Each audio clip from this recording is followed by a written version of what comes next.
Hey Margaret. Hey Shivani. It's such a treat to meet you and to get to hang out with you a little bit in Cape Town. Likewise. Thank you for welcoming me to Cape Town. What a beautiful city. All the way from Australia. Yeah, from Sydney.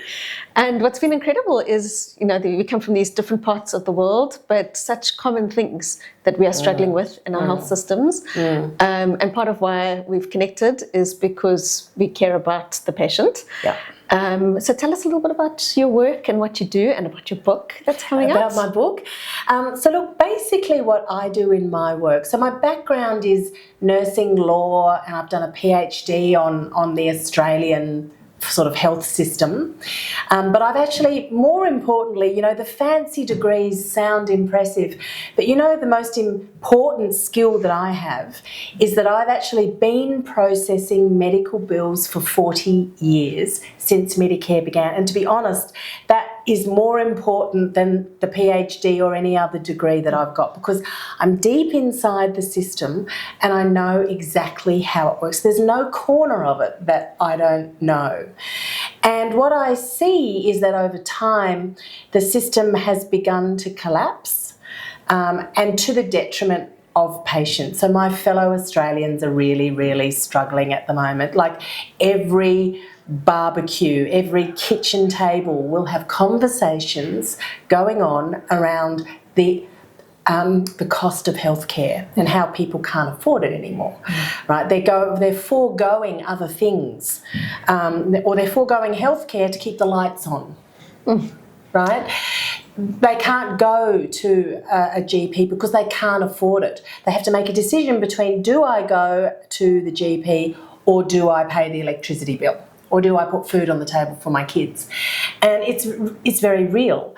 And what's been interesting here is that you've got the same problems in your health system, which has got a completely different design to ours, but the problems are the same. Yes. I mean, my view on it is that systems are collapsing everywhere.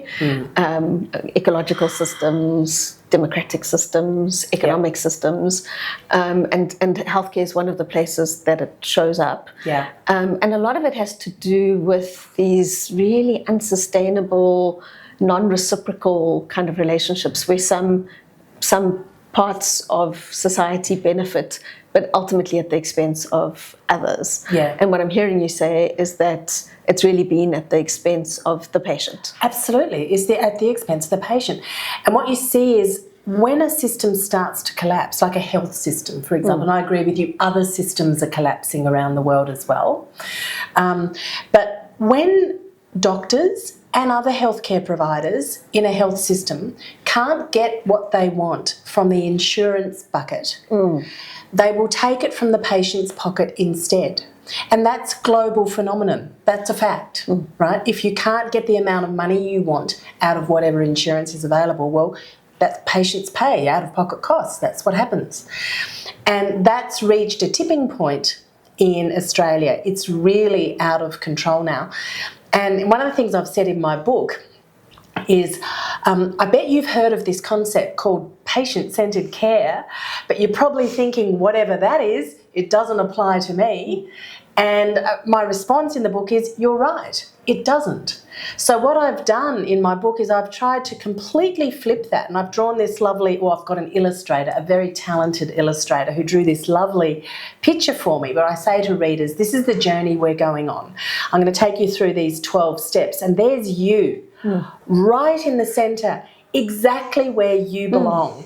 Hello, patient-centred care. Let's go. I've always found the phrase patient-centred care quite bizarre. Yeah. Because if we're not centred around the patient, then what are we doing? Yeah, I know. What are we doing? Why do health systems exist? Centred around who? For what purpose? I think we've failed terribly if we need to even have that language of patient-centred care. And we've gone so our work is it's not so much about the financial. I guess it is about financial flows as well. Yeah. But it's it's all of the other aspects of putting the patient back in the centre.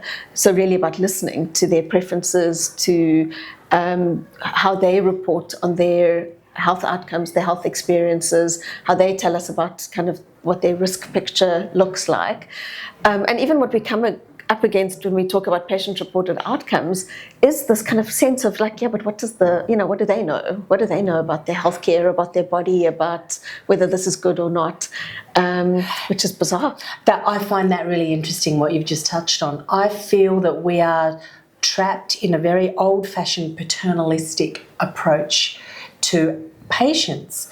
You will often hear senior clinicians, some of whom are wonderful. I'm not criticising their clinical ability, but these institutions have been around for a very long time, and we are all affected by them. The way we think about doctors being, sort of these godlike figures. And we heard someone yesterday saying patients don't know if a doctor is good or not. They can't choose a good doctor. And I winced when I heard that. I thought, yes, they can. I think a lot of patients can get a really strong sense of whether a doctor is a good doctor or not a good doctor. And yes, they might not know all the nuance and all the detail, but with the right support around them, a couple of people to ask, a few places to check, a bit of transparency and visibility over that doctor's, practice and performance and outcomes and so forth, I think they probably can make very good decisions about their own health and what they need and what they want. And we treat them sometimes like they're not smart. And I just think people are innately very smart, and they are the experts on them. And one of the things I've said in my book, let's stop thinking about what the health system can offer your doctors, and let's think about what the health system can offer you, because you are the expert on you. Oh, I love that. Right? I love that. Absolutely. Absolutely. And I love disrupting some of these assumptions and saying, if we didn't believe this, what would be possible? So if we did believe that that patients could make informed choices about whether they think a doctor is good or not, like what would that make possible? And if we, if we did think that patients should pay a fair price for the care that they receive and should be able to access primary care, if we considered that to be a right, what would that make possible? So just starting to subvert some of these things that have become these deeply held assumptions in the system. Yeah, and the other area that I think is really important when you're talking about that is thinking about some of the terms we use, the words we use, and broadening how we define them. And probably the most important one is primary care. So we talk about primary care, and in some countries, not all, certainly in our country, it's like primary care equals GP. Yes. It doesn't. Yes, no, it really doesn't. It does not. But primary care is like the front door to a health system. It's like, this is your front door. What are the options available at the front door? Now, if there is a great GP, great. Like, it's gold, and using an Australian term, we've got these biscuits that are a national icon that everybody loves called Tim Tams. They are the best chocolate biscuits in the world. And I always say, if you've got a wonderful GP, hang on to that person like they're the last Tim Tam in the pack. Right, seriously. Right, just don't go anywhere. Lucky you. But there are a lot of Australians. We have a huge country. We have a remote parts of Australia. Yes, like us. Right, it's like it can be 3 days drive to the nearest GP. And you can't, I believe, in a responsible modern society, argue that if you can't have a GP, you'll have no one. Yes. That is not okay. Community health workers, nurses, pharmacists, paramedics. Yes. Physiotherapists. Physiotherapists are trained to diagnose musculoskeletal problems. They can't diagnose everything. But if you have back pain, physiotherapists around the world are wholly qualified to diagnose that back pain and know whether, it is something serious and you need to go to a doctor, or you don't. You can have a scan and have a look at it, and it might just be a muscular thing and you need physiotherapy and you're going to be fine. But we have a very doctor-centric yes, absolutely model, and we need doctors But I believe we need them working at the top of their scope. Yes. We don't need them doing things that other people are perfectly capable of doing. But this is where there's value, I guess, in the learnings from less resourced environments. Yeah.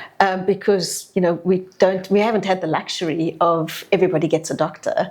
The entire South African public health system runs on nurses and community health workers. Yeah, right. It really is a luxury to have a doctor. Okay. So having the learnt experience from places like this of what can work, I think, holds a lot of possibility for stretching the resources further in places that haven't had to grapple with that in the past. Right. And in Australia, I think we're beginning to see like a tiny little crack. I think the door is beginning to open.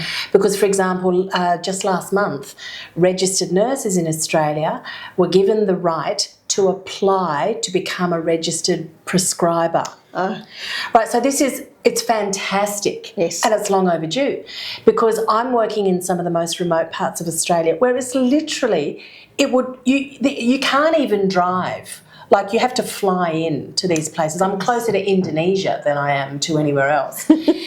And there is no one there. There are no doctors, forever. There aren't any. But what there are is registered nurses. Yes. So if you've got an infection, and it's a no-brainer to be able to have that registered nurse qualified, skilled, so that they're safe, of course, to write a prescription for first-line antibiotics, so that you can get them right there and then. Absolutely. And get treated, rather than just wait for your infection to get worse and worse and worse and worse until you have to be airlifted out because you've got a very serious infection and end up in hospital.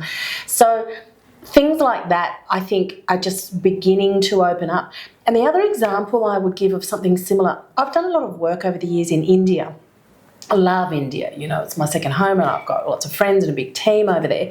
And I've followed their journey of the Indian health system. They have similar problems. So India has these really remote populations, and there aren't any doctors there.